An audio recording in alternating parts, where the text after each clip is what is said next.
Eradia yebi.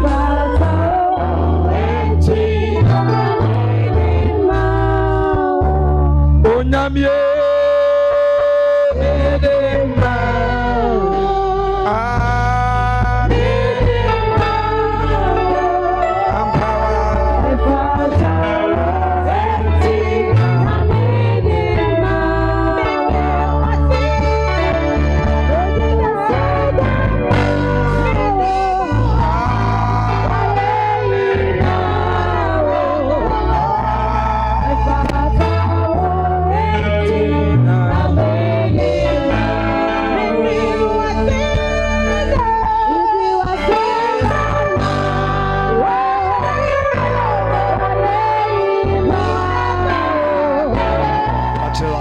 Omatro semno emi mawo na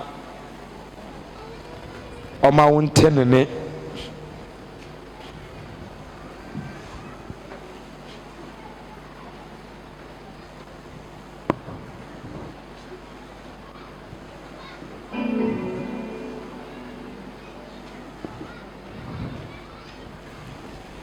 ewo Yesu timu ana ye bompae amen amen the bone sem kese ema Jesus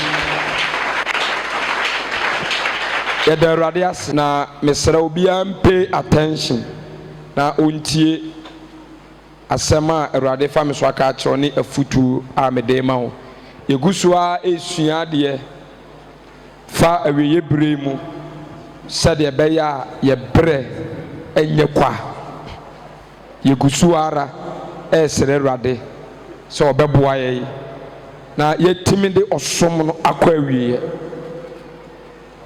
na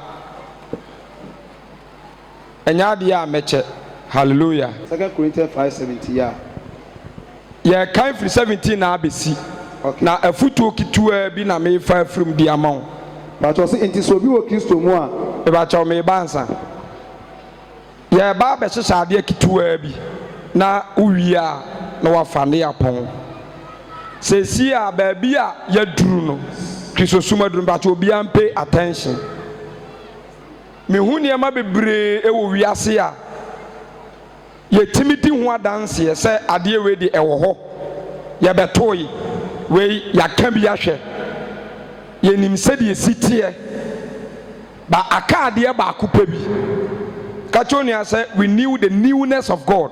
We need the newness of God. Hello. Dear ewu wiase nyina niema ewu wiase nyina erekamie say nipa kani nyina bi ahwe. Okay. Aka ade ba akupa bi eno na ya bedi ho nkomo no menyini bebere saade ba bi a menyina duru de mesuma hu bi kakra metumi adi bi ho adanse de menim ne se mahu nsori bebere ewu wiase.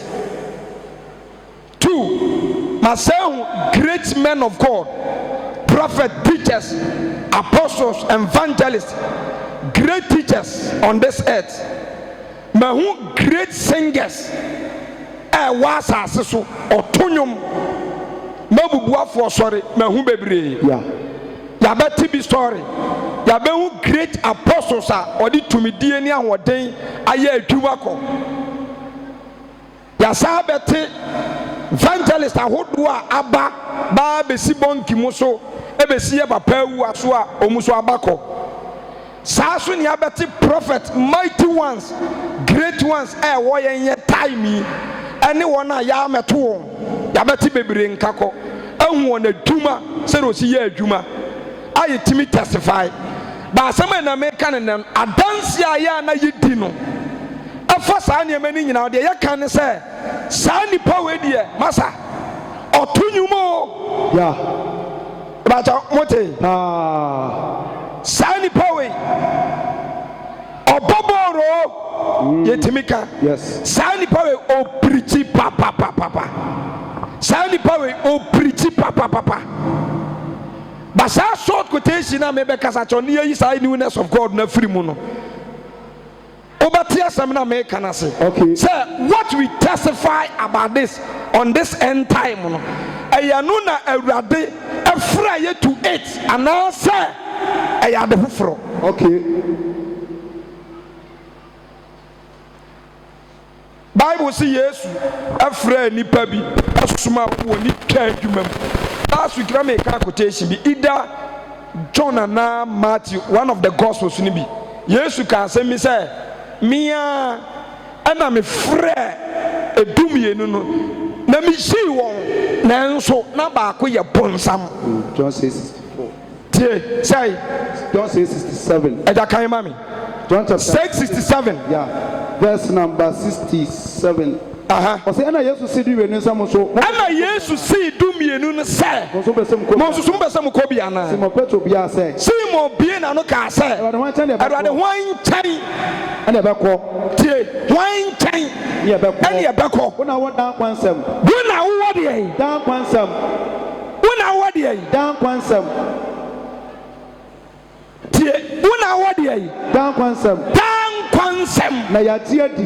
Na ya tie di. Ye hu sɛ wonne Onyankopɔn. Na ya hu sɛ wonne Onyankopɔn no. Yesu bia won sɛ. Yesu bi won sɛ. Ɛnyam na mayi mu du mienu yi. Question. Enti monhwa de the call of God. Awurade frɛ. Yeah. He can call you. And so now we need dia. Okay. Two, was it many are called but few are chosen. Yes. He can choose you and so now we need dia. Okay. Me and me frɛ 12 ni nyina choose you me ba cho. Awurade Nyankopɔn ni made nyina na so onim. Onim. Peter was called and he was chosen and so now you ponsam. Judas no. Judas, as if we were doing Honda.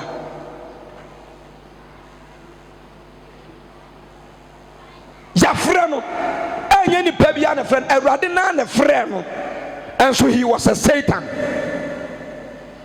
He was a follower of Jesus. Yeah. But Peter word and young come back or say, young come be a free sir, who are dear be a dear. Dan kwansɛm. Wow. And he said, be a Mr. Way doing chain. Yeah. None of you are Kosua Koha. I was saying, see to it, sir, it will be the mommy. Okay. What I say? Because Samini Bibia the man, also Bibia the mammy. I was saying, with time and time ever. Yes. But when you statement, Peter statement, and then say, Kao Maka Yesu in time, and you Bibia say, or worse be the Maomo. Yeah. That's how we're the idea. Dan kwansɛm. Oh, nsambɔ hɔ paa. Down concept enti yakwa sorry for which purpose? Dan kwa. Can be for the eye. Dan kwa. Down concept. Wow.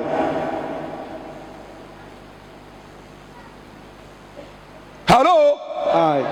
Enti Judas your friend and so no your iraba. You know and so no your iraba. Yes. Sabapan was a free people ni kejumam. Emu be chabi.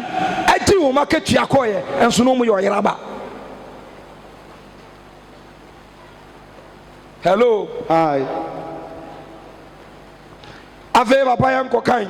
Ɔsɛ ɛnyam na mayi mu du mienu yi. Yanko in Corinthians no. Okay, verse 17. 5:17. Obi wɔ Kristo mu a. Enti. Say the word enti no circle. If anyone Be in Christ. obi anka bi burofo e de nya di if anyone Be in Christ. ka bi mamento ne kabiam again If anyone be in Christ, twaso he is a new creature. he is A new creature. full stop aja okase se obi ba sofudie mu a Dabi. Nim saa. ne ba to mu follow asem How? okase obi ba sofudie mu a no aye foforo Dabi. no okase obi ba tumtuo mu a no aye abode foforo Dabi. okase obi ba asafu mu a no aye abode foforo Dabi. until you can call to pastoria but not now you are not in Christ. That's it. Okay. Hello. Hi. Ubetimi afra yebetimi afra e wa asofudiem wan ka say if anyone being in pastoral if anyone being in church if anyone being in singing ministry wan ka say obi wa asofudiem a no ya abode foforo Kan saa. wankasa obi wa asɔre mu a no ayɛ abɔdeɛ foforɔ obi yɛ tumtuni a no ayɛ abɔdeɛ foforɔ enti judge this word mo a mo wɔ dan mu a ɛmaa ne mmarima awarefoɔ asogyafoɔ adwumayɛfoɔ mo a mo nyɛ adwuma nkora ne mpanimfoɔ you are those people in Christ and those people in the church. Wow. Semnimudu.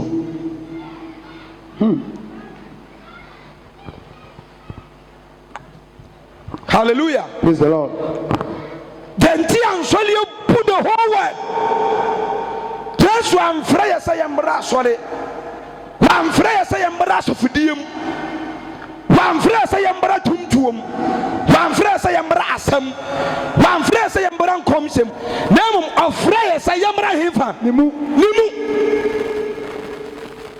And also when you between the mupa, obey a body at the fufro. Wow. What is the difference between old and new and old? Something is new and something is old. Okay. Bibiya fufro, bibiya dada. What is the difference?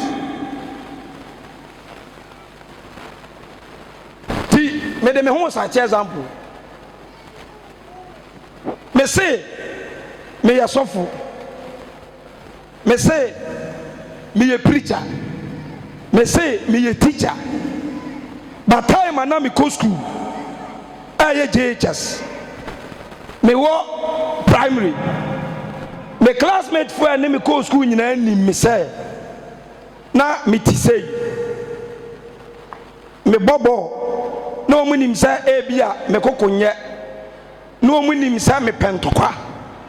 No munim say nkwase akeka ya me de. No munim say krono ya me de.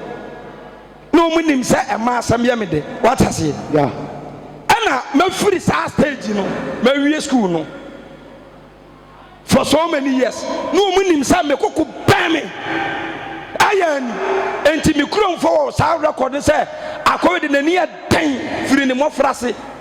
Akowe de ne kokonya kado kabudi baby ne kokonya opentokwa enti sa me sa ko back to me krom a sa me classmate for no makohia wo mo ye didi agro no mu dia wo mo ka asam me profu me jadwane no asole where the ben on be so me that time emos ya sofo dia nso o te sadie o tie na Amen.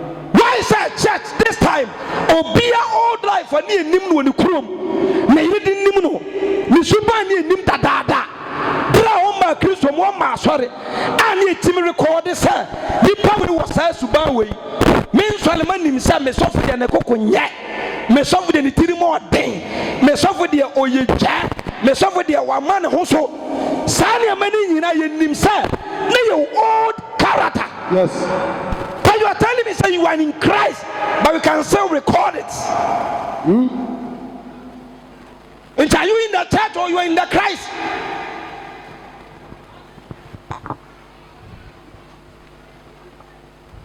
Hello. Hi. Then you record the phone.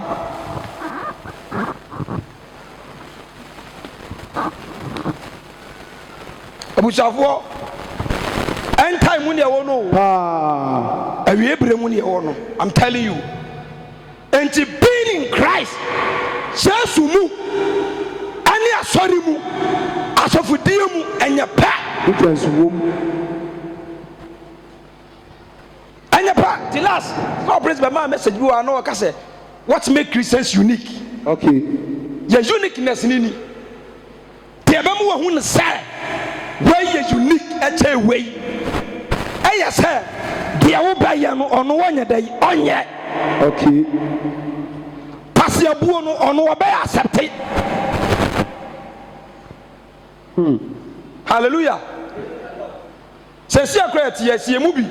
Ya te obi anwumre ya. Emo 6 onko prison. Ade na obehu nipa no obehu ni which way. You will see him as a prisoner. Yeah. Which way what ata? Prison for atade. The salon. Na be wo sese no. Sa time no wafri Ghana akoyi ni pafoforo e wo kuro foforo ye prison ote Ghana mu enso ontim edan no esi Ghana prison no esi Ghana ba ni tim so ontim ontimi nyusu ni time on nabiem ontimi ni aduane opɛ ontimi nsa atade opɛ prison for atade no se aduane prison for pen odie Yes. saa nipa no wa Ghana enso oni Ghana wa ye nipa foforo aye wo sa Yes. a nipa we wo dress ba records no de ahini ahu se nipa we die masa osura Awurade ye ni moto ento bete ni aka nipa we die o preach o enso ni kokko hello Hi. me yoro odo enso na no ya hello Hi. wikunu odo papa enso ne kokko nye enti abusuafo mi nuanom ne me maame mu ya tena 4 years ni ya kanya ko pasam ne nkyerɛkyerɛ akyerɛw e konfie nan ni. Are you still in the church or you are in Christ? What does you are Solomon as o Kristo mu? So Kristo mu dia ko ya body foforo eno eye mass eye sure so obeye. Hello. The audience from the Yankopon yensi na twetwe de ugu no eno ana wutwa. Yes. Nti se yada na oso bo obra abra yada enya wadwene se u deceive ye u deceive no. Ente ma sorry na oba ne enye emfa mo ho safohene say you are in Christ. It's never true. Emanyum na woto no emfa mo ho safohene say you are in Christ. You are in the church and you are in the music industry.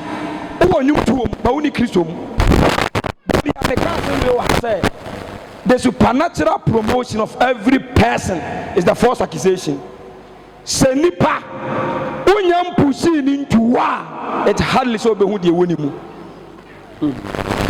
Ana yani ate obian so hwenya maya de ne yonko de beba no otimika de opɛ ɔno atimika de opɛ stempo no afa ne ho adi. By yes, ye can show ne say in all angles and send you to me a catch and say, you are this man.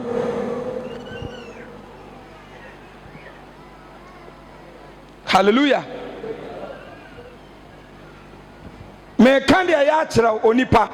Sabafa samno nadia nantia is your own benefit. Ana one kasa we dance foot who say you are not in Christ. Okay. Wanka Saudi dance it ya won Kawa sorry ni baudi every say wanka sa with any changes in your life be a chere say me ankasa I have testimony was say the o ba no o dance dey o no anymore. What is that testimony?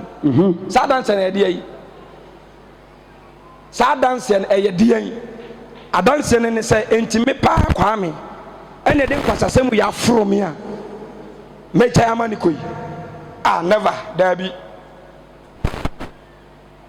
entimi kwa me pa ene sika we matena ka mu a metini wura fi me de na de amani enti ayame na makọ bank sika aboro so a metimi da kọ back entimi na metimi akọ confess aka no kuro we entimi na metimi akọ sa restitution ade dada any other foforo difference woman enye pe within our house kura no fie kura nim say okwa asore de pa wunye ni pa foforo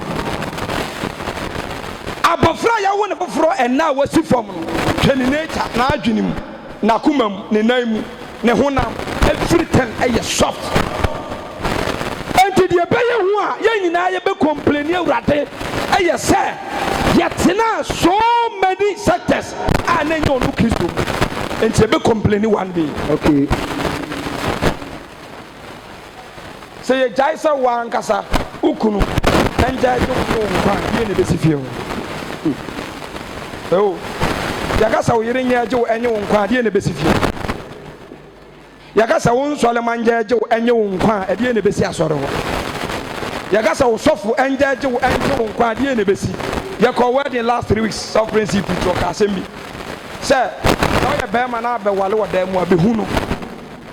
na yɛwɔ mmaa no bi wɔ hɔ a wɔnim wɔn mu kyɛn sɛdeɛ mmeranteɛ no mu nim to ɔma nkɔfa saa de so ano ɔka no kora wɔ ne nsɔlema no nyinaa nim ɛno na ha maka several times agya sɛ sɛ wohu ɔbaa wɔ dan mu hɔ a bra ayɛ na deɛ yɛnyimi o yes yɛngyimi ɛna yɛntena wɔma nnipa no bi ntenam na monkeka nsɔlema no tiri mmom dabi Satan strategy yeah na mfa wakɔ no mfa no ntotototo ma so ma declare wɔ ha sɛ ɔyɛ youth na anware a ɛnkɔ bɛrima fie sɛ ɔkɔsi nneɛma ama no ɔnware o okay ɛnti obi sika sɛ ɔkɔdo aduane ama no ɔbɛdi saa woyɛ young boy te sɛ deɛ mebi kyerɛ wei na sɛ wontumi nsi wo nneɛma ntumi nnua aduane wo so boase anaa na atware ayi aboase nkora nyina kɔ sukuu anɔpa wontumi nsi wo nneɛma mmienu mmiɛnsa pɛ no gye sɛ ɔbaa na bɛkye kɔsi berɛ wo gye sɛ ɔbaa de kuru nkunuane ɛyɛ wakɔɔ na ɛyɛ wo saa okay you fall hwɛ na to wohu ɔbaa wɔ dan mu na wopɛ na ebia saa ɔbaa korɔ no kora ebia ɔno obi wɔ hɔ ɛbɛware dada ebia ɔde ka bɛbɔ mpanimfoɔ amanneɛ dada enti bɛyi asotire na yɛnka deɛ wɔ mu nkyerɛw banam sɛ ummu awurade na ummu mpanimdie nti no nipa na bɛtu ɔno ananam ɔno abɛyɛ deɛ wɔpɛ because bibia nkontrol me maka hu mi sa I am very good but I'm very fair in justice me nyɛ nhwehwɛ animu me nim nipa anim hwehwɛ deɛ yɛaka sɛ yɛyɛ no ɛno na yɛyɛ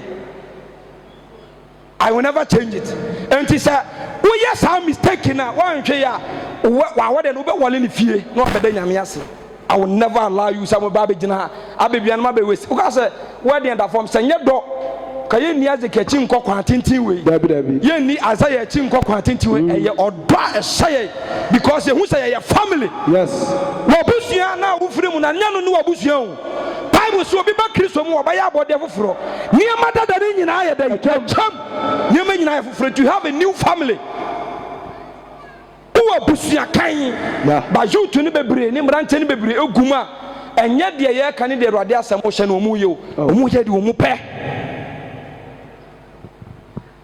ɔmu yɛ deɛ ɔmu pɛ ayɛ busabusa nipa no bi me sɛdeɛ Awurade asɛm nti no me si kɔ from ɛma adeɛ biara no don't see me as a fool baby I'm very very disciplined in justice saa adeɛ no baabi yɛde yɛsɛ yɛde to wamfa nto a I will never follow you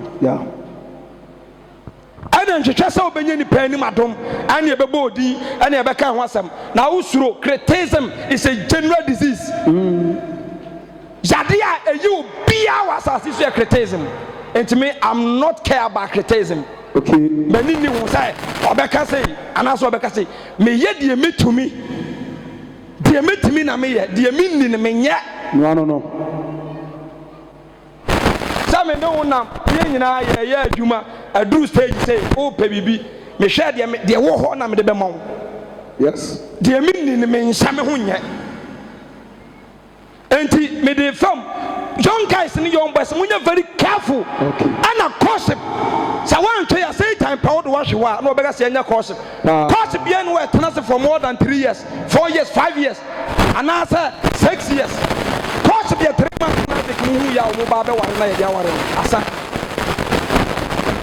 enti at this stage sɛ wotena se wo young guy wakora wonnim wonya huwani so ade hunu biara wɔ abrabom wahyɛ asɛ sɛ maa no bi pɛ underground ɛna mo puru ɛntena se nka sɛ wo deceive sɔfo o deɛ wɔ sɛ yɛka kyerɛ mu biara maka kyerɛ mu Awurade ne me danseni wa mu ntimi sɛ bɛtumi da akɔsɛ ma nte sɛ mesua Bible sɛ asɛm wo yɛaba ɛmu nokora te sɛe ɛmu videos ahodoɔ research ahodoɔ for my own salvation nko a enti ka yɛbɛyɛ saa adwuma no kasɔfo bɛsua Bible cover and cover for your own sake and so nipa ne nyɛ na tene sɛ deɛ woka no deɛ nakɔno sɛ no ɛkyerɛ no no ɛno ano wɔyɛ enti su no a agya yɛde kɔtena companies mu deɛ akɔ so wɔ politics mu deɛ akɔ so wɔ enwuma abusuam efiem wo sɛ no ana ɛkɔ so wɔ nsɔle mu politician ne nua politician ntɔkɔ tuam okay abusua ne abusua ntɔkɔ tuam saa politicians abusua ne abusua no rich ɔma na abɛgu dan mu ha enti politician ne mu suban na brabɔ no ano ɔde wɔ mu no wɔne ne PP ni nka wɔne NDC ni nka kotokone asini enka saa suban na no masaje be wura asoli mu omu ma kristom ja asoli kura ye okuru ho a man fellowship any youth one hwe a obi abeka se ne de enko we ye dia we ye youth for dia we ye men's fellowship dia enti program ko ya be na youth dia yanko yansani ho yes unni kristom Jesus koto oba no e wo subura no John chapter 7 o ka che ne se mami nsuo binum ase oba no ka se na wunnim se Juda eni Samaria yenye dey yanka what a word we use here yanka enti sasu baina ne di frifie asa betrata jeni kristom enti maka nipa ni bi wo ho a sa me sasa so mumu a tieniye me sasa so mumu a me tuna sen fiada asa tuna sen kwasiada the Monday teachings we say tuna sen because awunye wa adwene say oba buo nipa ni bi amoma ko heaven na yen pese obekọ so atena asoli me be se twe ba hwan mu Christom enti na Bible ka say for the soul condemnation in those who are in where any church fubu bia no mono say am pese wo Christom dia fubu bia ni wo ma o yes say ye Christom dia tieniye say ye Christom na ya asofudiem enti hwe wo de mo hwe toda na Solomon kwa mo ye confused kwa yen ya asofofo no kra na yenka sa suban na e wo fie na ene dia be wura asodi enti dia na make difference dia hin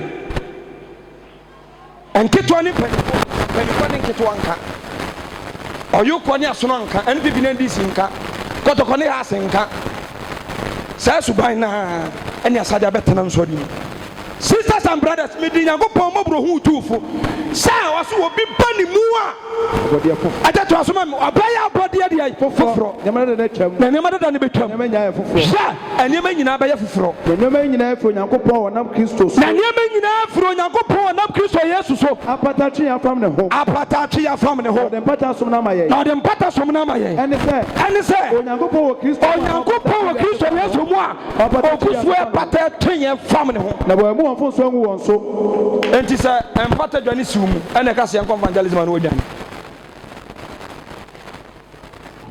empata jad esiumu ne ka se evangelism na odwane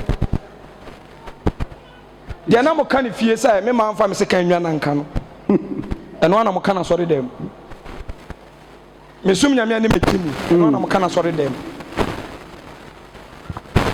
hallelujah and so Paul say Kristo nti be ye kwasea nyesa wo ye kwasea ba be ye kwasea enti apere tema me ntwe me nya ma ne nka me mfa nche a wo wiase no ye de aba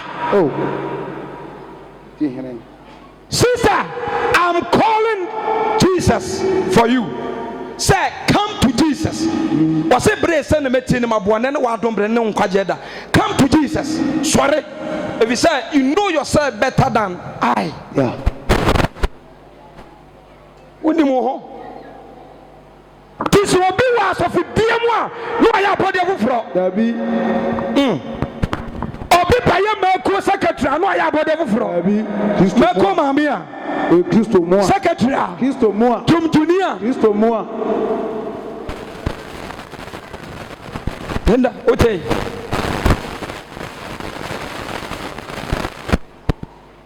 The light of the world is Jesus. The light of the world is Jesus. He's calling everyone to come and see the light. Pray for me because I'm tired of being in the church. But right now, I want to be in Christ. Me see a message in na. Me share me can you say akoya kan se mo modu I say I am tired of being in the church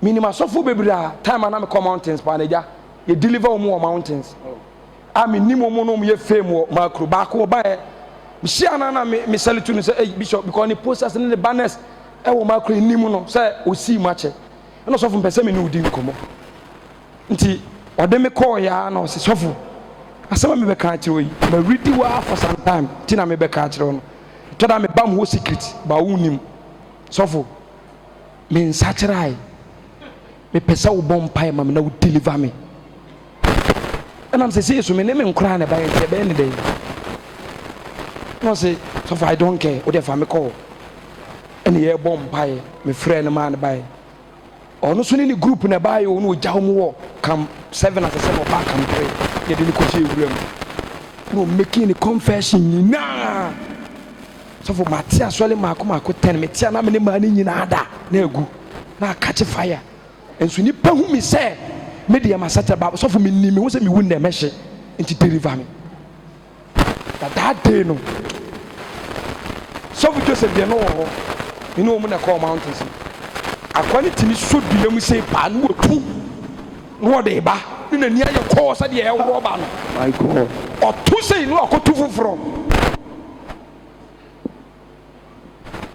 na ye deliver na there's more than 30 minutes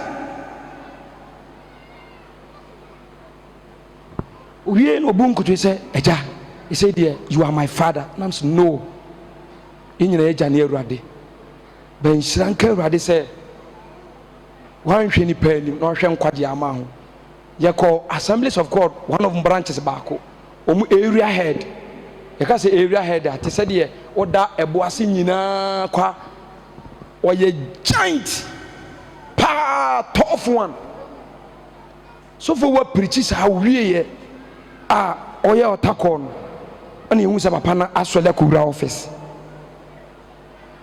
ana osoma wo cha say o me fresh of man na so fu ka say me yenko because na first time wa call ye wura office on na papa ni gina ho su aso ka che so fu say so fu I don't know Jesus but I'm a bishop for more than 25 years so fu pray for me I want to accept Jesus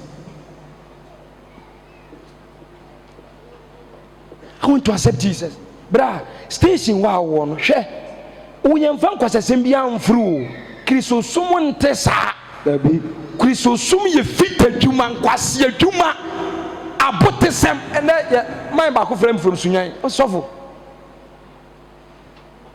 ma so limpeni mfo no ete me mama sem bia metimi dia cover me ho ne makwa asole because me mpese ne kura me kwa asole wase sofo se wo mugina anim wo preach kwa sa asem bi nsi ya de mani dan so menim sa wono de wonim Awurade na asem bi esi na sofo de wa wo si kasa no amema hu ni se no odwan ngoma ne kata no na mine no pagya ne nsa na papa Awurade ne nsa kan no wo da fom kikira giant bi o na he's crying I just saw your young guy na masolim na ye sofo na mpa wo da koye sofo na we wanye delivered na Kristo bra wono wo Kristo ni de Mr. Rich they have protection wo protection ana omu bone ye no ontimi nya bone to the sense makoba adwaman waya bone to the sense wakoba dua mabodua me de agye no makotu ni ntayagu oh bra Satan he tempted us always including Jesus yanyina o tempted ye babra so wo Yesu mu a me kire secret baako so bi ye oboni mpa wo no bi nya asem a e de areho beto so you always cry said the na be ye pa wo betimi ene nipa na reconcile e toda e de ayam shishi bi to so yes enti Yesu nche ye Peter mo tena ye no na ya asem a eye dan kwansem eye dan kwansem enti wonim sam me gina yi sa wo ba me nchen na wontimi nyansem eye dan kwansam a enyeme na me bo enyeme na me jo nkwa pet it no pet it I'm telling you the time has come we have to prove Jesus Jesus. Yes. Yamani pa hu sa enkwagye han no. Wow. Say Yesu Kristo moja beku for so many years. I'm Mary Magdalene. A command in Sasso one day. Confessing the bonnet, Mahum Bonin so Johnny ye. Na Kristo Yesu hu be ye ne bombo. Na hu ne ba aba pima chire no. Etimeli di married na kwa. What about you?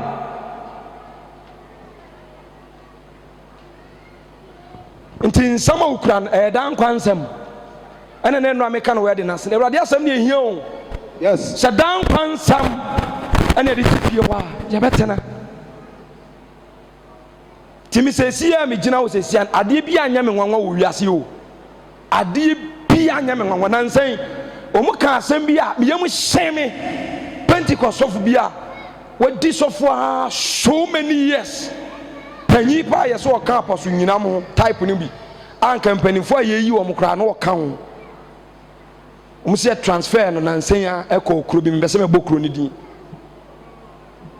na ne yere topa no oba bia be bata no wa de meboa no papa panimu a wawa ne manyina wo university o a wo ye Pentecost apostle one day ni fra bontene ba okọ na papa ne maame ne da ebeka o mo se na ebeka 1 month amana ko pension nya ye send off o mo so be ko pension ye send off e ba for de kama esifie e ma onema o de ko tenase the rest of your life aka 1 month o mo ko na maame no ene papa ne da mpa so minim papa ne da badia o mo ka asem no eya mi sesum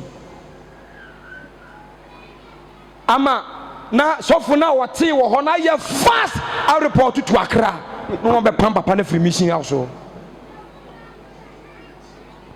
mo say eya ni se wonu maduro eya ni se won ko sha konfo ena wonu maduro sha konfo peso wawu Mamifo, I'm calling you to Jesus. Oh, me emos dear. 4 years I'm in the better. Say maybe once I'm not catch them more. The movement in Montamastain. Say so for once I'm not back at them more. The movement in Montamatain. Say I dance several frobin and bedi chiramwa. You should judge it, and you should pray about the words and me. Say you so some na me catch them more. Mon judge. Mon name homo and tokwa. Yes, I'm by me. No, say, will be a mechanism in China. Every day, where you say, where you can say, where you say, many ways. Hey, when you didn't tell me about them, when you do frame, men frame, so for one frame, pillows are church and frame, yes, and frame, but mobile and mobile and chain, mamma nimu, some mobile more, bibi wonimu, and car count. Quite be a comfort and come. Comfort ben Timothy anka. Comfort ben engushire. Comphobia come. Yes. Comphobia tishire. Mo wale ware na nsan akra no mo dia dance say ni pa na ye good am one yen satrai. Wa wo kan bi tire oku say wo kunu satrai. Wo kunu so kan bi tire say obi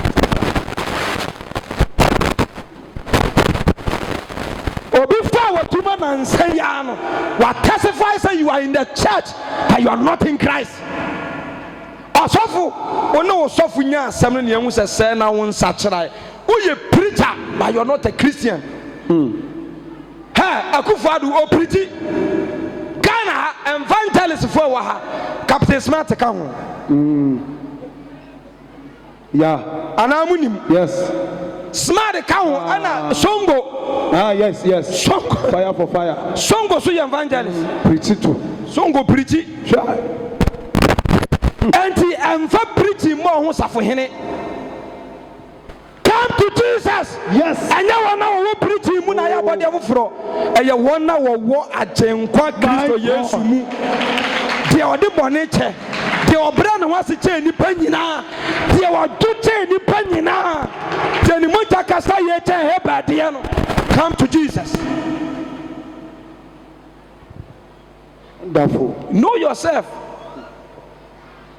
Anu tina church ni bi wo ho a se de to for man na me ka che Mr. Rich se ye wo motofo a e wo ho yeah ene wo no wanyini wo awuradim yes se ya hweni ya e motofo ano a wo mda so tia so no mu ni Kristo mu no e be fa ho de dibone but enke ye that is the right yes the main point no because was it Kristo Yesu afa kwan ma wuram to atua ana wo kan ba fam kra kan bra ma me ka asem bi wo bra fam ya fam kakra no o say ene se onyankopon wo Kristo ma opata twi ase fam no ho opata wi ase to no fa no ho mu mfunso ngu won wo mu ya mfunso ngu ya nso opata asem na siye mu wo de mpata dwa na siye mu enti abofo ma Kristo enti abofo ma Kristo enti so onyankopon nam yesu tufo ati se de onyankopon nam yesu ho tufo ye da Kristo na mu sa mo se mo opata ntwemo fam Kristo ho yes ramo mo opata ntwemo fam onyankopon sabra wa chibie if he said the only bone no yes odeni ya bone ma ye odeni ya bone ma ye ya onyankopon tene no mu wote yes hana me pe no na ya ye onyankopon tene ne ewoni mu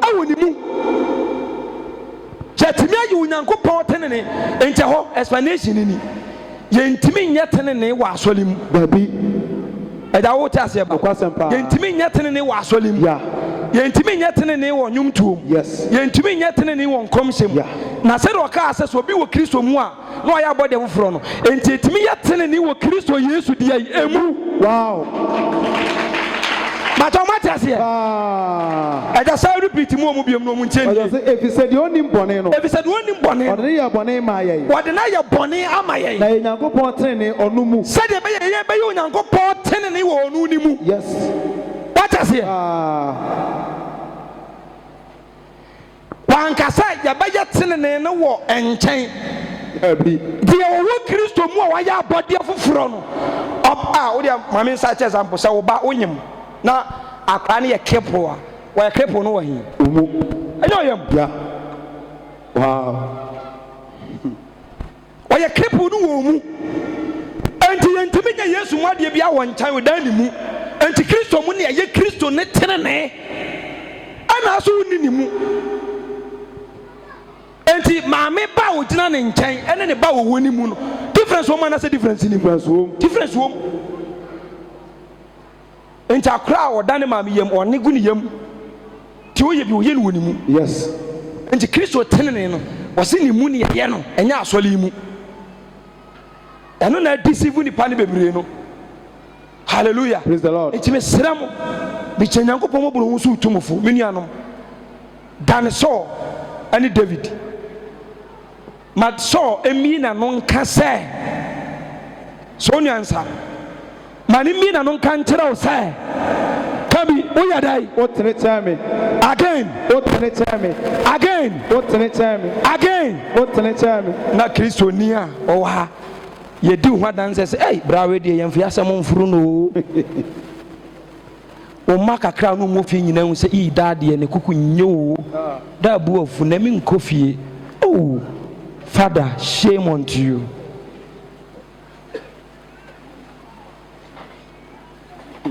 Omane timye nyasa sent na fa ho. Say na mama tie. Say na mama tie. Ayeka etwa o picture. Enne ukofia adwuma ba ko pe na wokoye. Se won se wuntumi nya tene ne wa asole mu dawo. Yes. Ati Kristo mu. Yeah. I'm telling you. Enti anu no na se unyiri ya saa teaching so wuntumi ntiase da. Untumi ntiase ati se wona wanyini. Yes. Na wo hwe kase. Because me pray wa abusafo I'm telling you. Omo sa akra hia subo. Okay. Just say from omo sa ba me momu nsa so because se wo tie abrabofuna untimi mfa nsusu nipa no untimi come to Jesus. Hello. Sa Yesu ni mu no enkwansuo wo mu. Sa Yesu ni mu no yenwendwene haahai. Sa Yesu ni mu no anidaso ho. Sa Yesu ni bambo ho.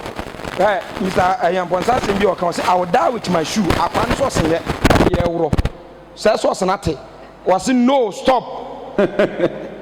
Some be woro pa then I will die with my shoe. Me mama woro. Enti se obehu say maami bi eba hye yam na ne manyina agu ni nkyɛn eba se wo dwane a hwan no ne ko enti se obe so ku akra no wo ne yam na agi edi na besi maame no agi se wo ku maame no enti you die with Christ wasanu nti say ne wo a ya ne betena so na say ampana on pa every say on kofo na on timi mpa ne wo achi I'm telling you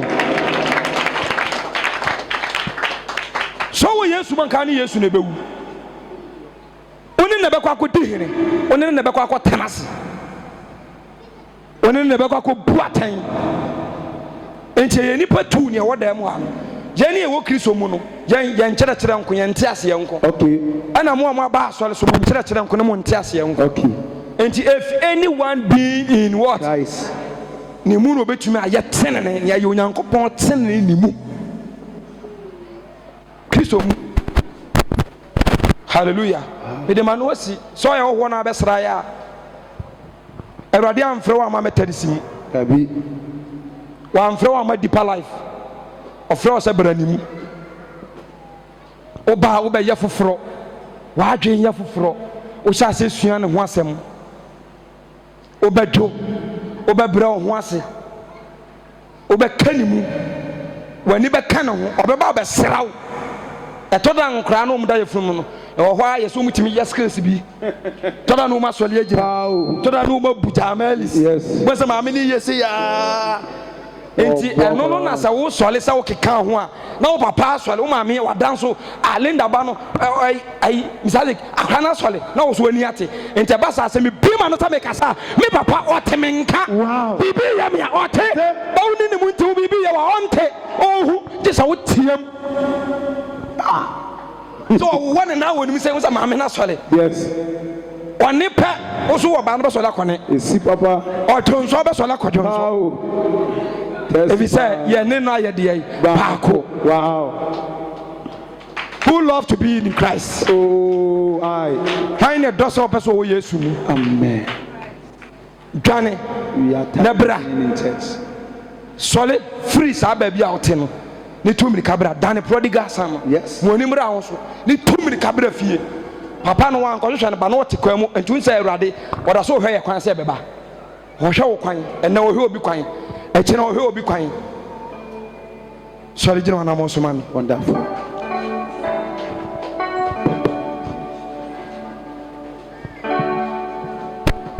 na peja sa nyina wo soro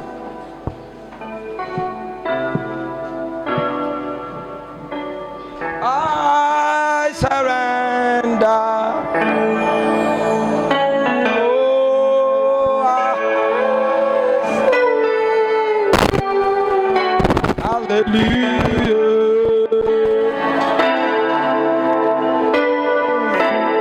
Bless the Savior.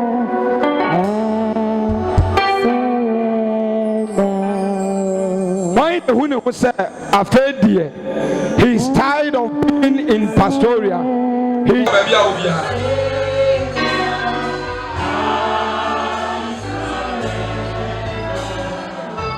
I have decided to follow Jesus.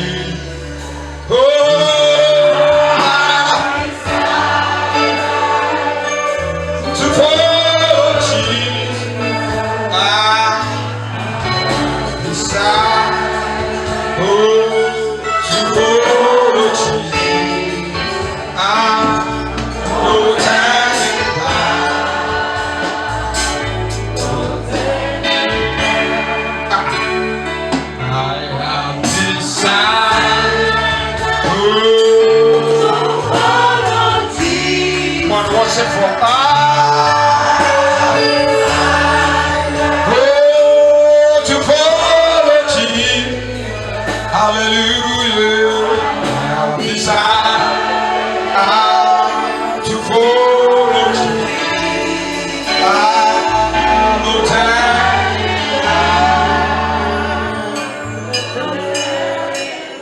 Things I used to do, I do them no more.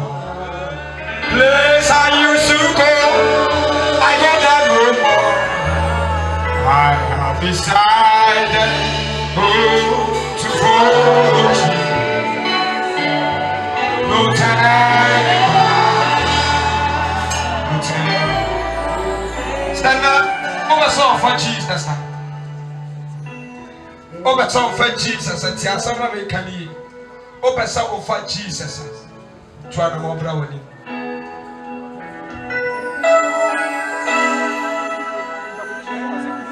wopɛ sɛ wofa Jesus anaasɛ ɛnɛ ne da a woba sɛ woba me asoma wo so ka mo kɔ bi sɛ ɛnɛ ne da a woba sɛ woba me asoma wo so kɔ bi ɛna woapɛ sɛ wofa Jesus wofiri baabi a wɔno na ba Yesu mu no wo so kɔ w'ani